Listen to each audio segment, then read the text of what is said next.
Zainab Karim is a 24-year-old Kenyan Canadian author who lives in Toronto, Canada. She moved from Kenya to Toronto at the age of 19 to study professional writing at York University. At 21 years of age, Zainab got married to Reza, an Iranian Shia born in Canada. Her premier book, Asya, caught the attention of many young girls within Muslim communities worldwide. Her journey as a self-publishing author is truly inspirational. In her second year of university, Zainab launched a Kickstarter campaign that raised $6,000 to fund her book, which released in January of this year. Asya is available in bookstores across the globe, such as in Canada, Australia, Singapore, UK, USA, and Kenya. This is her story.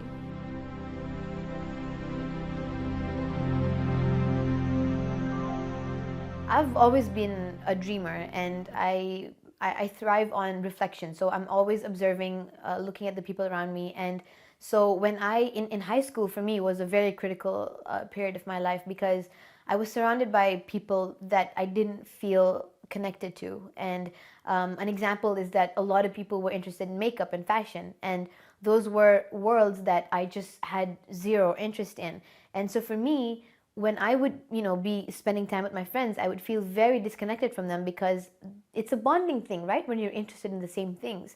And so they would be talking about, the newest product, makeup product, or they would be talking about makeup styles. And I just wouldn't have anything to contribute to those kinds of conversations. So it led to me feeling very alone a lot of the times, and very left out.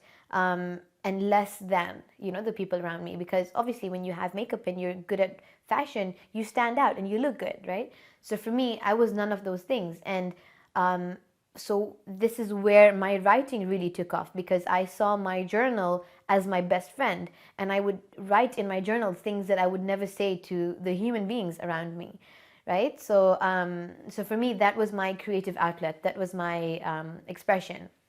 And so always dreaming, always in my own world, that was just the way that I was. And so that period of having very low self-esteem was supported by my love for writing. And I think a lot of teenagers go through that phase, right? Where they have low insecurity, and they don't really know what to draw from to get that self-confidence. So for me, it was my writing. And so this is the foundation that really Asya is built on. These are the experiences and the emotions that I drew from when writing Asya, and when drawing up the character sketches and the interactions between the different characters. It was very much inspired from real life, and I'm quite grateful actually for the experience that I went through in high school, because it allowed me to take that difficulty and take that struggle and turn it into something that may potentially help other people the way that it helped me.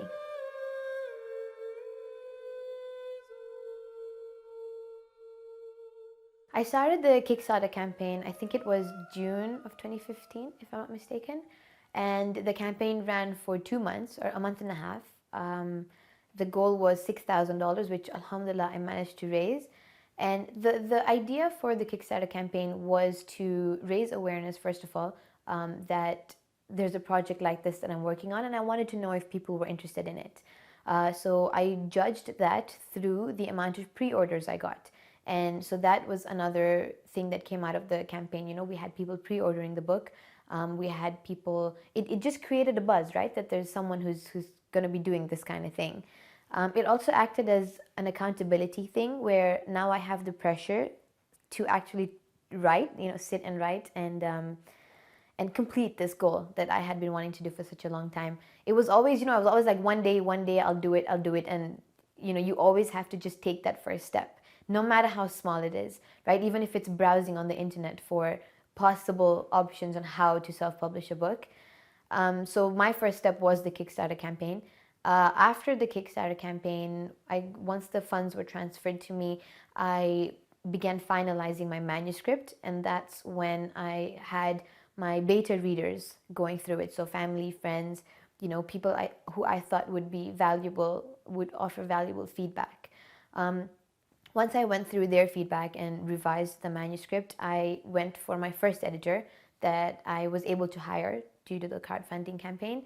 I went through, her feedback, and then I got a second editor, got her feedback, and finally was able to produce a cohesive, proper manuscript.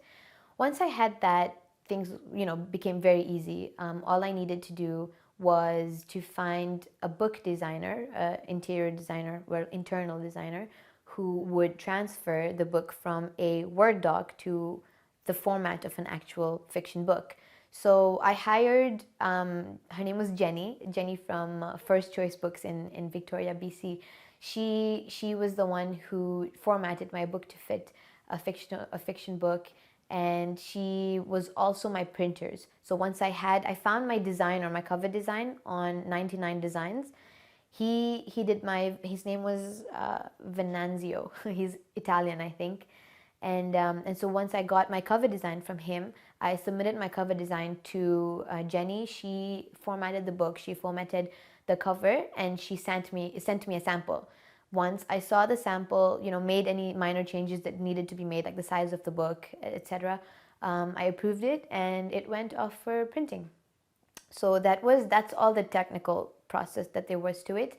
And once it came back to me in form of, I think it was like 11 boxes, I think it was 300 books, that's when the real promotional journey began. So for the promotion, I started with just simple cold calls to bookstores and bloggers across the world. I really wanted to just hit the ground running, get ASEA into as many countries as possible.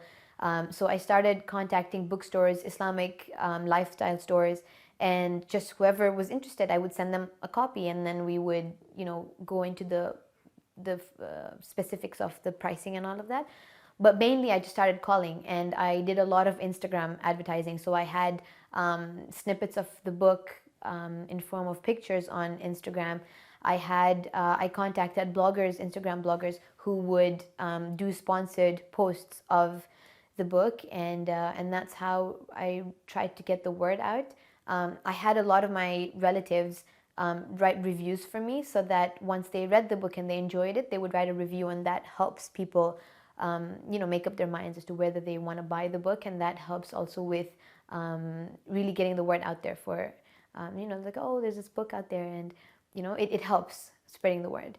So now, alhamdulillah, ASEA is available in a few countries across the world, Australia, Singapore, and places like that. And I'm currently working on Dubai, so hopefully I can make ASEA available there next. So a lot of people ask me how it felt to see my name on the book when I first got it. But I think honestly the turning point for me was seeing a Muslim name. So it wasn't so much about my name, but just a Muslim name. Because I grew up reading what everybody was reading, like Sweet Valley and Nancy Drew and all that stuff, and it was always Western books and Western themes that I was into. So I'd never seen a Muslim name in a book, never seen Muslim authors' work. So for me, when I held the book in my hand, the most amazing thing to me was seeing the cover art, which was the girl in the abaya and a Muslim name. So for me, that was really an amazing thing when I saw it.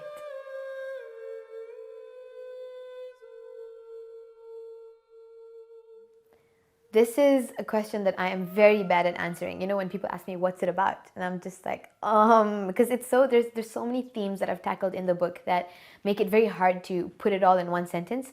But basically, I would say that this is about ASEA, who is really trying to find her way in her world, because she lives in the West. She's torn between the definition of Islam and hijab in the way that Islam defines it, which is, cover yourselves and do not attract attention to yourselves, versus the definition that is socially acceptable in the culture that we live in, which is to express yourself and to be creative and to be fashionable and to be on point with the trends that are ever changing in today's society. So she's stuck between those two worlds, and she's really trying to figure out which one she belongs to or which one she needs to be a part of. So she uses the influence of her sisters and her sister and her friends, and tries to be that person who is very much in tune with fashion, who looks the part. She's confident and all of that, but she slowly finds that she doesn't belong to that world, and she needs to do a lot of emotional work to get to the self-confidence that she aspires to reach. And so it's just really about her journey and how she discovers herself and how she decides to define modesty and hijab on her own terms. Asia is definitely inspired by things that I've experienced. It's not all real life, but for example, the conversations that she had with people, or the feelings that she had when she was watching movies, or things like that, are very much inspired from things that I experienced. But a lot of it is also made up, because at the end of the day, you need to make it an interesting story. So there's a lot of fiction in there. There were times where I was just where I would sit and think to myself, what can I add here that would make a really interesting story to read? What can I add here that will really catch someone's attention? Right? So there's a lot of that too, but it's definitely inspired from real life emotions and interactions that I've had with people. One of the main things that I'm really hoping to achieve through Asia is to get people to talk about things that they otherwise would not talk about. So an example, a big example, is hijab, right? Hijab is very subjective for people. It's very personal to them.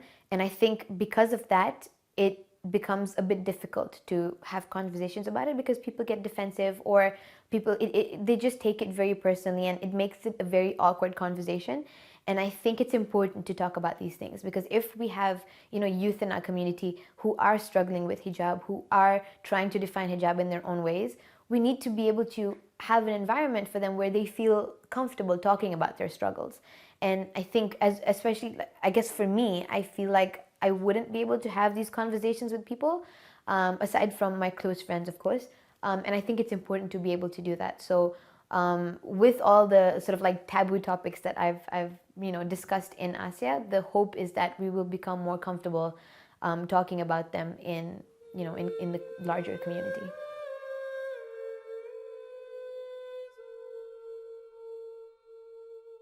My husband is a huge supporter of my work and me as an author. A lot of people don't know him because he's not from this culture. He's Iranian, and so he was born in Iran, but he moved to Montreal at a young age, and we met at a Who is Hussein program in Toronto 4 years ago, and he was a volunteer, as was I. He was volunteering backstage, so with the water distribution and all those little activities that lead up to the night event. And I was reciting poetry at the night event, and I was reciting my poetry, and he happened to be in the crowd, and he noticed that after I got off the stage, I spoke to somebody whom he knew. So he used that person as like the middleman, I guess, and he reached out to that person and said, hey, like, I'm interested in this person, and I want to connect with her. Can you ask her if she would be interested in speaking with me? So for me, it was when this person told me that, hey, there's somebody interested in you. For me, it was such a flattering thing, and it was very unrealistic at that point. I was like, oh yeah, I called my mom, and I was like, Mom, guess what? An Iranian is interested in me. I didn't take it seriously at all, because it was so far-fetched for me at that point to get married to an Iranian person, who actually nobody knew, because he wasn't from the Toronto community. So I never took it seriously. But then my friend reached out to me again and said that, hey, what do you think? He just wants to talk to you, and so would you be okay with giving him your email address? And so at that point, I was so curious, and I just said, okay, fine, you know what, I'll give him my email address. And he actually did something really smart. He took my poetry and he wrote me an extension of it. So my poetry was about how Karbala through the eyes of River Furat, and how River Furat witnessed all the events of Karbala and was helpless and wasn't able to do anything about everything that happened. And what Reza did, my husband, is he connected River Furat to River Kauthar in Jannah. And so when I read that poem, I was like, okay, this is I can't ignore this. For me as a poet, at that time, at least, I don't do poetry so much anymore, but at that time, for me, that was very, it was attention. It's eye-catching, right? That somebody actually took the time to speak in my language, right? Like in poetry, and to connect with me in that way. So I couldn't ignore that, and I had to speak to this person. So so after that is when, you know, he wrote to me in his email, and I replied, and it kind of just went on from there. We were talking on email for months, right? Really long emails. And all the while, I would update my family, and I would update my sister-in-law, and because she was the one I really looked to for advice. Like, oh my God, like what do I say and what do I do? And so everyone was aware, you know, throughout my relationship with him as it began. My mom was like, she was quite nervous because nobody knew who he was. I didn't know who he was. He wasn't from our community. But you know, alhamdulillah, it just started off that way. And I told my mom, I really think I want to meet him, because we're getting along so well on email. We have so much to say to each other. We're connecting really well. So she said, my dad was a lot more open to it because my dad goes on a lot of ziyarah to Iran and Iraq. So he actually speaks a bit of Farsi. And so it was a lot easier for him he was a lot more enthusiastic about it. My mom, on the other hand, was a bit harder to convince. I guess her point of view was the fact that we didn't know this person, we didn't know his family, nobody from our community knew him. And so the way that we tackled that was we had a meeting in person. We had my mom and dad come in, and you know, we sat with him and his father. They both came from Montreal, and we had to sit down with them, and we spoke with them. And I think 2 seconds after they left, my dad was like, okay, you know what, like, I believe him and I really like him, and I think that he's gonna make a good match for you. Intercultural marriages, for me, honestly, I think should be the way of the future, because they offer so much perspective. They offer so much. It breaks you from your routine and from your social pattern of hanging around with the same people and speaking the same language, and you know, always just sameness. And getting married into another culture really breaks that and allows you to step into another world and meet other people and see what other people are like, and really engage with them in a more intimate way, like his family, my husband's family, and all my like in-laws. So I am a huge advocate for intercultural marriage. It really broadens your horizons, really, like your perspective and your insight on life and your outlook on life. So I would strongly recommend that people should consider if it's something that they can see themselves doing.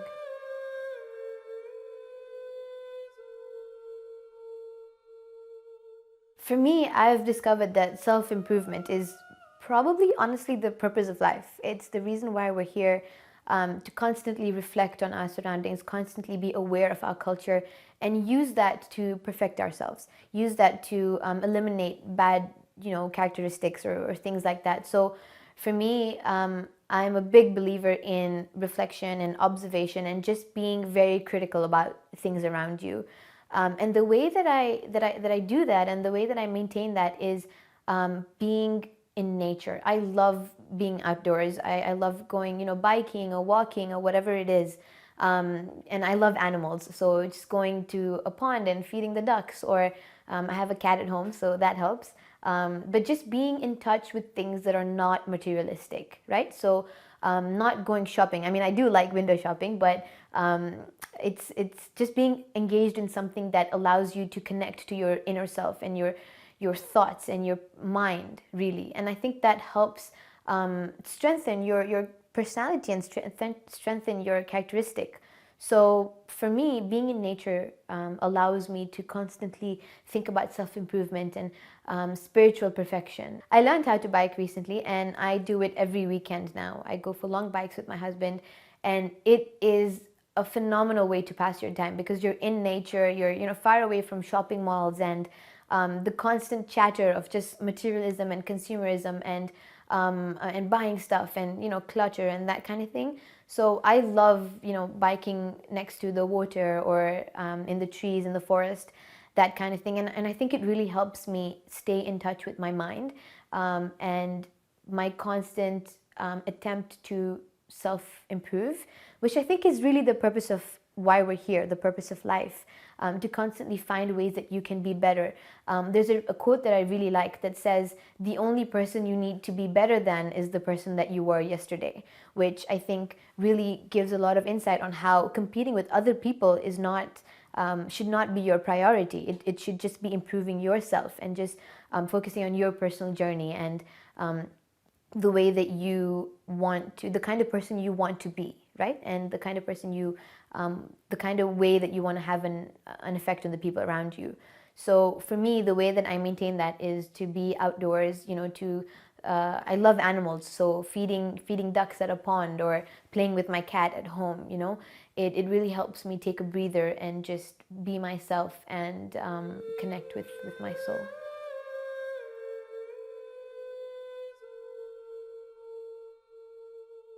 Being productive for me is really important. I definitely have my days where I just sit, you know, home all day and watch Netflix and watch like entire seasons of an episode. But it's very important for me to be productive when I'm inspired by different kinds of projects. So while it seems that, oh, you know, I have it all figured out and all of that, it's nowhere near that. I have so many things that I want to work on. One example is a reflection journal that I'm currently designing. And I'm hoping to complete that and be able to add it to my self-love theme, which Asya is a part of. So I have projects that I want to be a part of, things that I want to create.